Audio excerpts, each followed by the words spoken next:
समुद्री लुटेरे जो होते हैं ये मैक्सिमम बहुत गरीब टाइप के रहते हैं। पृथ्वी होते हैं उसके मैं 14 चक्कर लगा चुका हूँ। 2012 में सोमालिया अटैक हुआ था, उसमें हम लोग ने भाग लिया था।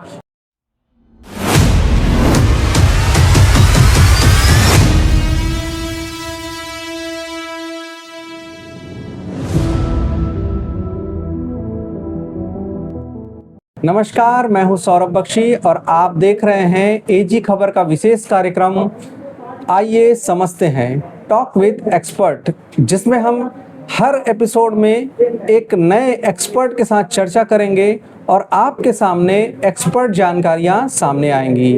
आज के हमारे मेहमान हैं भारतीय नौसेना से रिटायर्ड अधिकारी श्री रुपेन साहू सर।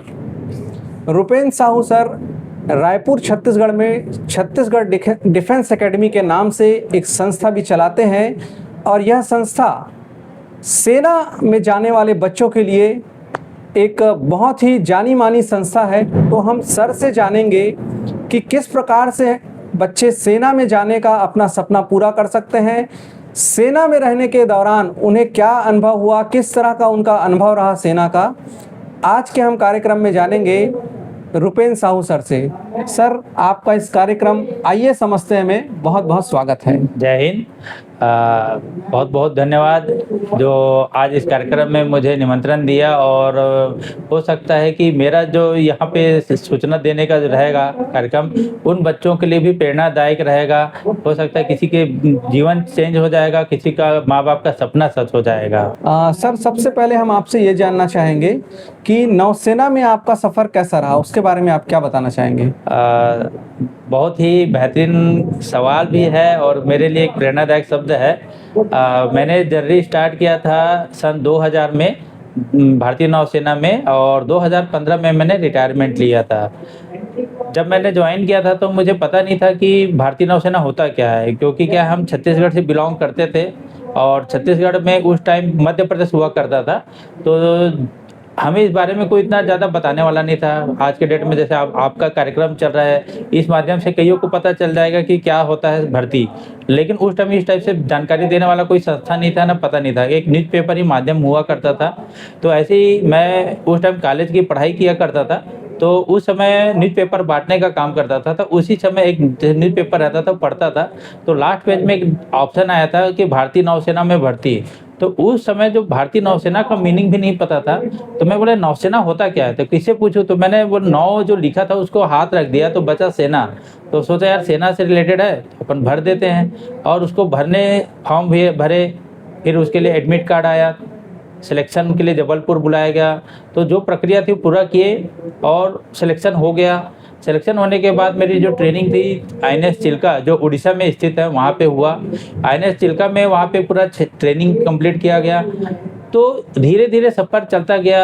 वहाँ पे हमने पहली बार समुद्र को देखा कि क्या होता है महासागर। अभी तक केवल स्कूलों में हमने कागजों में पढ़ा था और उसको हमने अपने आँखों से देखा। फिर सफ़र का तैयारी हुआ। अलग अलग युद्ध पोत जो मिसाइल से लेस रहते थे वहाँ गए, अलग अलग महासागरों में ड्यूटी करते गए। एक अलग ही क्षण रहता था अपने सेवा देने का। मातृभूमि के सेवा के साथ साथ अपने परिवार का नाम रोशन करने का एक जो संकल्प लिया था वो सपना धीरे धीरे पूरा होता गया। 2015 में जब रिटायरमेंट लिया तो ये चीज़ मेरे में थी कि जब मेरे को बहुत सारी जानकारी नहीं पता था तो क्यों ना इन बच्चों को हमारे यहाँ छत्तीसगढ़ में ये सब चीज़ को चालू किया जाए। इसी के नाम से हमने एकेडमी स्टार्ट किया था, छत्तीसगढ़ डिफेंस एकेडमी, और यहाँ से शुरुआत किया। और आज के सफ़र में यहाँ पे लड़के लड़कियाँ जो सेना में भर्ती होने के इच्छुक रहते हैं वो अपना कैरियर बना रहे हैं और अपने माँ बाप का सपना साकार कर रहे हैं। तो सर, अगला प्रश्न हम आपसे ये जानना चाहेंगे कि भारतीय नौसेना में आपको जाने की प्रेरणा कैसे मिली और क्या बचपन से ही आपका सपना था कि आप सेना में जाना चाहते थे? इस बारे में जरा दर्शकों को कुछ बताइए। ये सर बात होती है 1998 की। यही जुलाई का महीना था और उस समय कारगिल का युद्ध चल रहा था। बिल्कुल। तो जब हम टीवी में देखते थे कि कारगिल का युद्ध चल रहा है, सेना हमारे पूरा देश की रक्षा के लिए पूरा लगे हुए हैं, तो उस समय हम 12वीं की पढ़ते थे। तो उस समय लगता था कि हम भी ऐसे जाएं, लेकिन कैसे जाना ये नहीं पता था। तो उस समय जो देखते थे प्रेरणा, और वहाँ पे जब सबसे पहले परमवीर चक्र मिला योगेंद्र सिंह यादव, जिनको 17 गोली लगा और 17 गोली लगने के बाद भी उस गोली में इतनी ताकत नहीं थी कि उनकी जान को ले सके। तो हमने उस अदम्य साहस को जब देखते थे तो लगता था कि यार जब ये कर सकते तो हम क्यों नहीं कर सकते। तो वही सोच जो हमारी थी, देश सेवा की भावना, वही एक थी जो हमको भारतीय नौसेना में प्रेरित की। और आप बचपन से जाना चाहते थे? बचपन से तो नहीं कह सकता सर, क्योंकि उस समय हम जिस स्कूल में पढ़ते थे हमने कभी फौजी बहुत देखे नहीं थे। और मैं अपने परिवार का पहला व्यक्ति हूँ जो भारतीय सेना में सेलेक्ट हुआ। परिवार और शायद गांव से भी शायद पहले व्यक्ति होंगे। बिल्कुल गांव में, और उस समय उतना जानकारी नहीं, अभाव के कारण हम लोग इसे बहुत कम मिलता था। बिल्कुल पहले इतना ज्यादा सोशल मीडिया और ये सब चीजें नहीं थी, लेकिन निश्चित रूप से कारगिल वार का बहुत ज्यादा प्रभाव आपके ऊपर पड़ा। बिल्कुल। और परमवीर चक्र विजेता जो योगेंद्र सिंह यादव जी हैं, जब उनकी कहानी आपने सुनी तो वो आपके लिए एक प्रेरणा स्रोत बनी। बिल्कुल। मैं समझता हूँ आज आपकी कहानी सुन करके बहुत ही ऐसे लोग प्रेरित होंगे जो सेना में जाना चाहेंगे, और यही शायद हमारे इस कार्यक्रम का उद्देश्य भी है। सर, अगला सवाल मैं आपसे ये जानना चाहूंगा कि नौसेना में बिताए आपके ऐसे कुछ अनुभवों के बारे में बताइए, ऐसे कुछ रोचक चीजें बताइए जिससे युवाओं को और अधिक प्रेरणा मिले नौसेना में या भारतीय सेना में जा करके देश की सेवा करने की। बिल्कुल। मैं उन युवाओं और उनके पेरेंट्स से भी बताना चाहूँगा कि यदि जो बच्चे कुछ एडवेंचर भी करना चाहते हैं अपने लाइफ में, तो उनके लिए सेना एक ऐसी चीज़ है जो आपको सब एडवेंचर करने की पूरा छूट देती है। इसलिए क्योंकि मैं अपनी कहानी का जरिए बताता हूँ, क्योंकि मैंने कभी नहीं सोचा था कि मैं देश विदेश घूमूंगा, अलग अलग टाइप के गन चलाएंगे, मिसाइल्स देखेंगे। तो मेरा सफ़र की शुरुआत जब हुआ था नौसेना में, तो हम तो जस्ट एक सोचते थे कि हम अपने पैर में खड़े हो गए। लेकिन भारतीय नौसेना आपको ये ऐसी स्थिति ला के देगी जिसकी आप कल्पना नहीं कर सकते।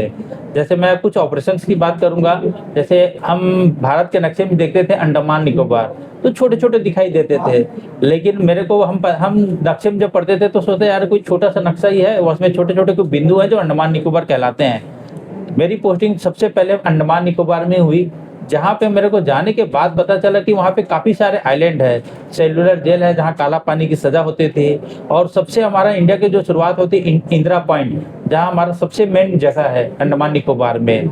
वहाँ जाने के बाद पता चली कि दुनिया कुछ अलग ही स्थिति है। और मेरे को अपने 15 साल की कैरियर में मैंने टोटल 195 कंट्री होते हैं हमारे देश विश्व में, उसमें से कम 22 कंट्री जाने का मौका मिला।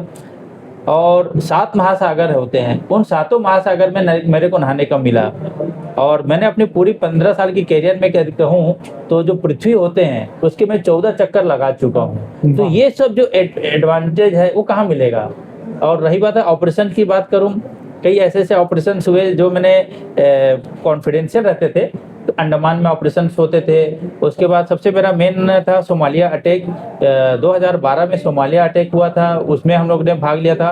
उस समय क्या होता है, अब तो अभी जो युद्ध हो रहा है हरमोज वाला, उसमें लोगों को पता चल रहा है कि नेवी की उपलब्धि क्या होती है। आज से पहले उतना पता नहीं चलता था कि ये सोमालिया क्या है। सोमालिया एक ऐसी जगह है जहाँ पे मर्चेंट शिप जो आते हैं वो पूरा मालवाहक होते हैं और उनको एक जगह से दूसरे जगह सामान लेके जाने करते हैं। तो वहाँ पे सोमालिया के जो डाकू रहते हैं वो लूट लेते हैं। तो वो सर ये समुद्री लुटेरे बोलते हैं, शायद उसकी बात आप कर रहे हैं। बिल्कुल समुद्री लुटेरे की बात कर रहा हूँ। और वो जो समुद्री लुटेरे होते हैं ये मैक्सिमम बहुत गरीब टाइप के रहते हैं, उनको फंडिंग और कोई करते हैं और उनके पास अत्याधुनिक हथियार रहते हैं, सैटेलाइट मोबाइल भी रहेंगे उनके पास। और वो उनका एक ही उद्देश्य रहता है जहाज में कैसे भी करके पहुँचना। तो जो मर्चेंट शिप जो होता है वो उसकी एक लिमिट स्पीड होती है, तो वो क्या करते हैं जाएंगे और वहाँ पे माइंस लगा देंगे। उसके बाद उनसे कॉन्टेक्ट किया जाता है कि यदि हमें इतने करोड़ नहीं देते हैं तो आपको जहाज जो जहाज रहता है करीब करीब अरबों रुपए का जहाज होता है और उसमें ऑयल भी रहते हैं, कुछ खाने के सामान भी रहते हैं। तो वो जो यदि ब्लास्ट होता है तो पूरा जहाज डूब जाएगा, तो उससे पर्यावरण को भी नुकसान पहुंचता है और वहाँ पे जो आर्थिक क्षति तो हो गई। तो उससे बचाने के लिए तो वो क्या करते हैं, जो जहाज वाले रहते हैं वो एक सिग्नल भेजते हैं कि हमें मदद की जरूरत है। तो वहाँ पे नियरेस्ट कोई भी जहाज रहेगा सेना का, चाहे वो अमेरिका का हो, इंडिया का हो या पाकिस्तान का, जो भी कंट्री के, वो वहाँ पे जाते हैं। तो हम लोग को एक मौका मिला और वहाँ पे हम लोग गए। हमारा 4 घंटे का रेस्क्यू ऑपरेशन था और उस 4 घंटे के रेस्क्यू ऑपरेशन में हमने उस जहाज को पूरे तरह से आज़ाद कराया। तो उसे हमें इंटरनेशनल में हमें हम तो इंडिया का तो है ही, पूरे देश में वाहवाही होती है कि इंडिया के जो सोल्जर हैं वो बहुत ही काफ़ी ऐसे काम किए हैं जो पूरा विश्व में तहलका मचा देते हैं। जी, निश्चित रूप से भारतीय सेना जो है पूरे विश्व का गौरव है, भारत का ही नहीं बल्कि पूरे विश्व का गौरव है। अगला मैं ये जानना चाहूँगा सर, आप इतनी प्रेरक बातें हमें बता रहे हैं, हम सुन के ही बहुत ज़्यादा प्रेरित हो जा रहे हैं, और वहाँ पर आपने प्रत्यक्ष ये सब चीज़ें आपने ऐसे में हिस्सा लिया, ऐसे प्रोजेक्ट पे, ऐसे ऑपरेशन पे। तो मैं जानना चाहूँगा सर आपसे कि आज के समय में कोई यदि नेवी, आर्मी या एयरफोर्स ज्वाइन करना चाहता है तो वो किस एज का बच्चा तैयारी करना शुरू करे, कैसे जा सकता है, क्या उसकी प्रक्रिया होती है, उसके बारे में संक्षिप्त में हम जानना चाहेंगे सर। आपका जो क्वेश्चन है, हो सकता है जो इस कड़ी को देख रहे हैं उनके लिए एक प्रेरणादायक रहेगा, क्योंकि आज के समय में बहुत सारे लोगों को पता नहीं होता कि सेना में कैसे भर्ती होना है। कई लोग ये रहता है कि केवल जिनका हाइट अच्छा है वही जा सकते हैं, या जो मेडिकली फिट है वही जा सकते हैं। जैसे मेरे को चश्मा लगा है, तो हमारे कई ऐसे रहते हैं जो हमको, हमारे यार दोस्त हो गए, हमारे परिवार वाले हमको ही रिजेक्ट कर देते हैं कि आपका सिलेक्शन तो नहीं होगा। लेकिन ऐसा नहीं होता है, एक सामान्य सी धारणा, बिल्कुल एक सामान्य से रहता है। और एक और सबसे बड़ी वो रहता है कि जो मैथ्स लिए हैं वही जा सकते हैं, बाकी विदाउट मैथ्स वाले नहीं जा सकते। ये सबसे बड़ा दोष रहता है। जी जी, मैं आपको बता दूं दर्शकों को कि जो सौरभ सर ने जो पूछा क्वेश्चन, वो आप लोगों को भविष्य सुधारने वाला है कि इसमें ऐसा कोई चीज नहीं है। आपको मिनिमम योग्यता आप 11 से चालू कर सकते हो। इसमें दो टाइप के सर्विस होती है, एक होता है ऑफिसर एंट्री, एक होता है अदर्स एंट्री। ऑफिसर्स एंट्री के लिए आप 11 से तैयारी कर दीजिए, और एनडीए का फॉर्म आता है, नेशनल डिफेंस एकेडमी, उसको कंडक्ट करता है यूपीएससी। और उसमें आप कोई भी स्ट्रीम हो, चाहे आर्ट्स हो, कॉमर्स हो, बायो, एनी सब्जेक्ट, वो डाल सकते हैं। हाँ, बशर्ते आपकी उम्र 16.5 से 18.5 के बीच की उम्र होनी चाहिए। यदि इस बीच में सर उम्र होती है तो बच्चा चाहे लड़का हो या लड़की, वो फॉर्म अप्लाई कर सकता है एनडीए के लिए। एनडीए का। इसमें एक रिटन एग्जाम होगा, रिटर्न के बाद आपका एसएसबी होगा, फिर मेडिकल होगा। देन आपका ये सिलेक्शन होता है तो आप एज तीनों सेना, आर्मी, नेवी, एयरफोर्स में एज ए लेफ्टिनेंट के रूप में आप सेवा दे सकते हैं। एनडीए खड़गवासला में वहाँ आपका ट्रेनिंग होता है।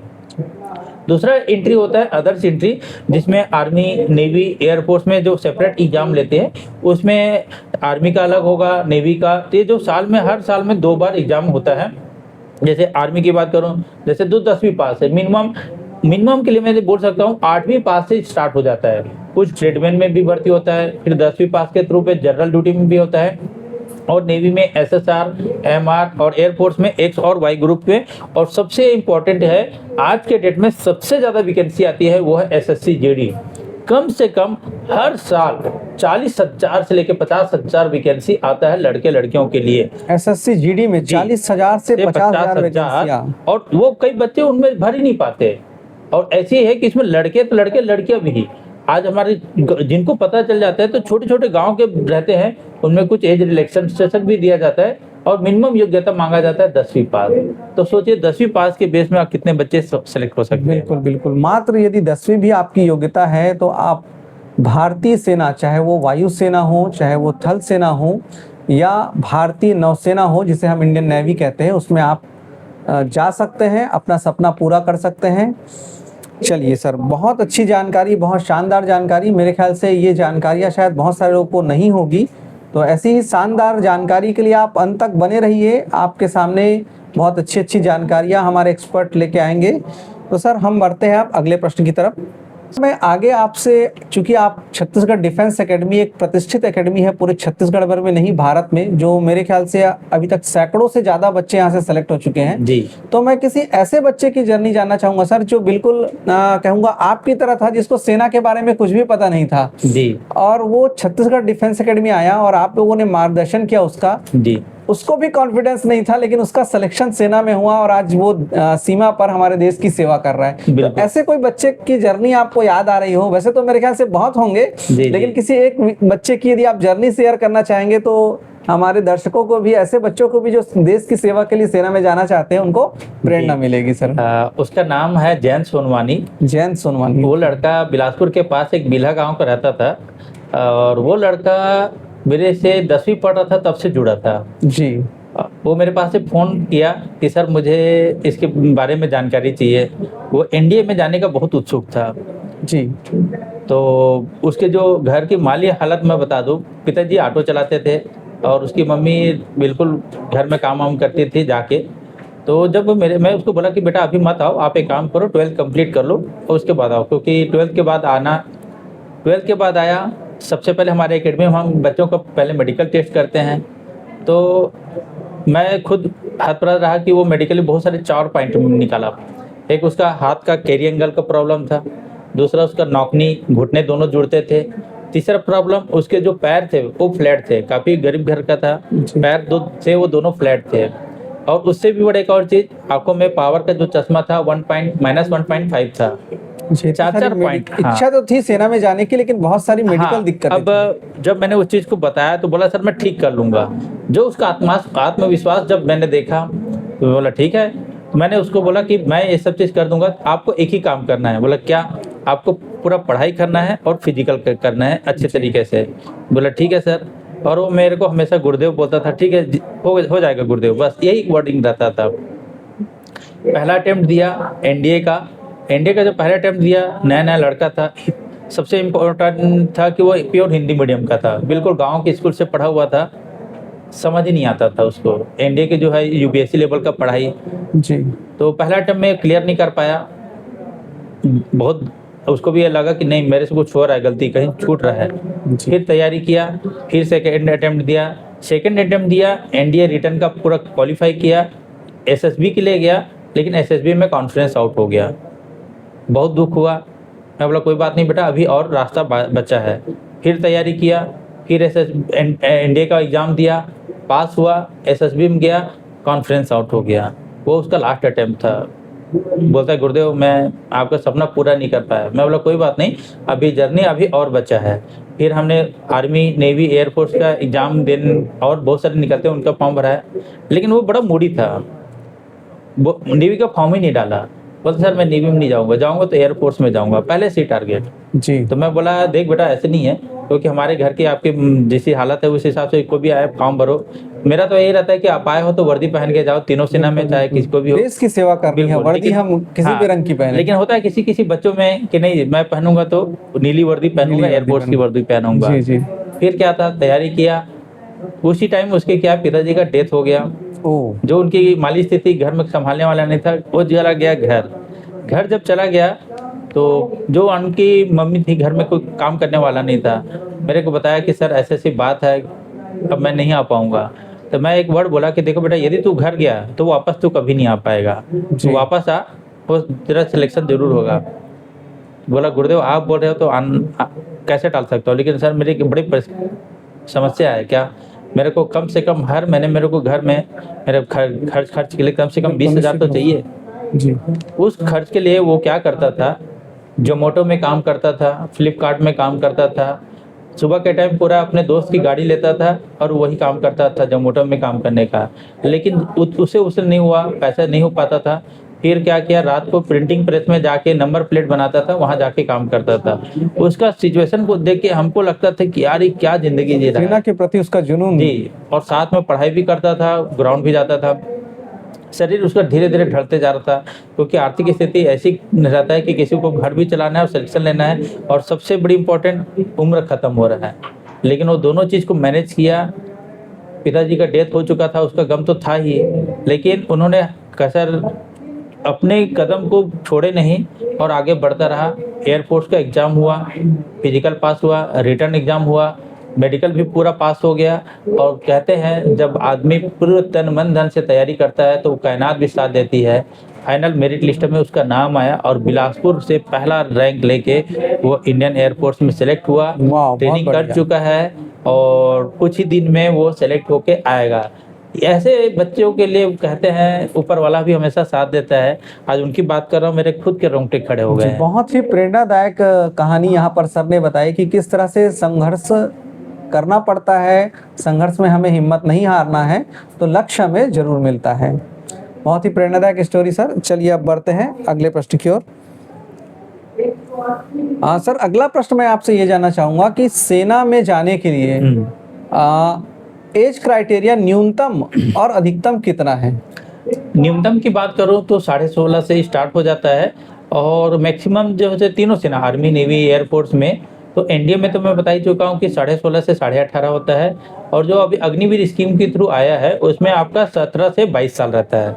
और जो एसएससी जीडी जो होता है उसमें आपका 18 से आपका 23 साल रहता है, लेकिन हाँ उसमें ओबीसी के लिए 3 साल का छूट रहता है, और SC ST के लिए आपका 5 साल का छूट रहता है। और एक और एग्जाम होता है ग्रेजुएशन बेस पे, जैसे इसमें CDS और OTA आता है जो ऑफिसर लेवल का रहता है, उसमें 25 साल तक आप कर सकते हैं। सर मैं आगे आपसे एक भारत ने चलाया था एक बहुत शानदार ऑपरेशन जिसकी पूरी विश्व में डंका बचा भारतीय सेना का, ऑपरेशन सिंदूर, उसके बारे में आपसे जानना चाहूँगा सर कि उसके बारे में आप हमें क्या जानकारी देना चाहेंगे ताकि बच्चे सेना में जाने के लिए मोटिवेट हो और हमें भी अपनी सेना पर और अधिक गर्व हो। एक सैनिक के रूप में आप क्या बताना चाहेंगे? बिल्कुल, गर्व की बात यह है कि आज हमारे देश की जो सेना है बहुत ही आधुनिक हो चुकी है। एक समय था जब हम हर जितने भी हथियार थे दूसरे देश से मंगाया करते थे और उन पे निर्भर रहते थे कि वो काम करेगा कि नहीं करेगा, लेकिन आज हम अपने खुद का मेक इन इंडिया, आत्मनिर्भर भारत, और सबसे बड़ी ताकत ये कि ऑपरेशन सिंदूर में हमारे खुद के स्वदेशी हथियार निर्मित इसको यूज किए।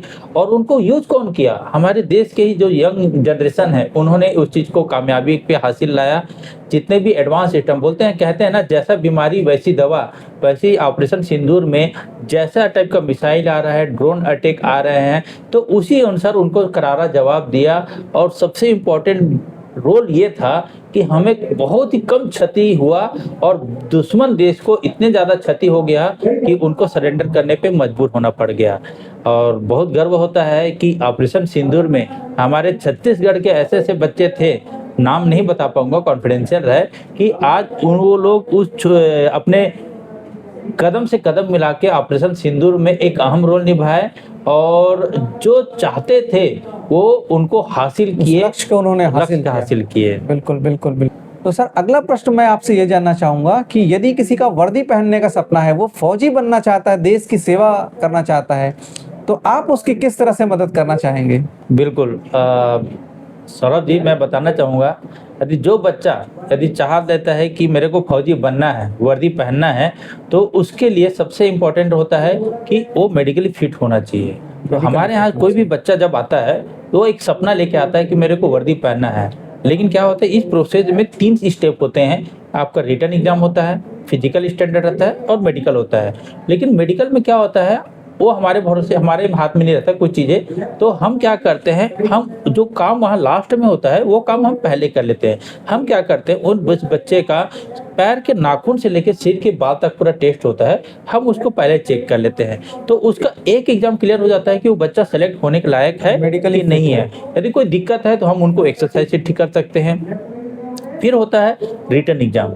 रिटन एग्जाम में हम उनका सर्टिफिकेट देखते हैं कि वो उसके योग्यता रखता है कि नहीं रखता है, पढ़ाई करने के लायक है कि नहीं है, और किस चीज़ में उसको कमी है, हम उसको पूरा करके उसको पूरा रिटन एग्जाम की तैयारी कराते हैं। फिर बात आती है फिजिकल स्टैंडर्ड। फिजिकल स्टैंडर्ड का एक अलग ही रोल रहता है। अब जैसे जैसे शहरीकरण हो रहा है, फिजिकल का लेवल काफ़ी गिरते जा रहा है। एक टाइम था गांव में हर बच्चा एक स्विमिंग आता था, पेड़ में चढ़ जाते थे, लेकिन आज जब से ये सोशल मीडिया आया है और गेम्स के प्रति जो रुचि आया है, स्कूलों तो छोड़ो, आप घर में भी आप बड़ा मुश्किल हो जाता है। स्क्रीन टाइम बढ़ गया है, फील्ड में लोग कम जाने लगे। उसके कारण अब बच्चों को फिजिकल स्टैंडर्ड में लाने के लिए काफ़ी मेहनत करना पड़ता है। जो स्टैंडर्ड होता है कम, जैसे कि नॉर्मली 1600 मीटर रहता है, उनको 5 मिनट के अंदर लेके आना होते हैं, पुशअप होते हैं, बीम होते हैं, उठक बैठक होता है, ये कंप्लीट रहता है।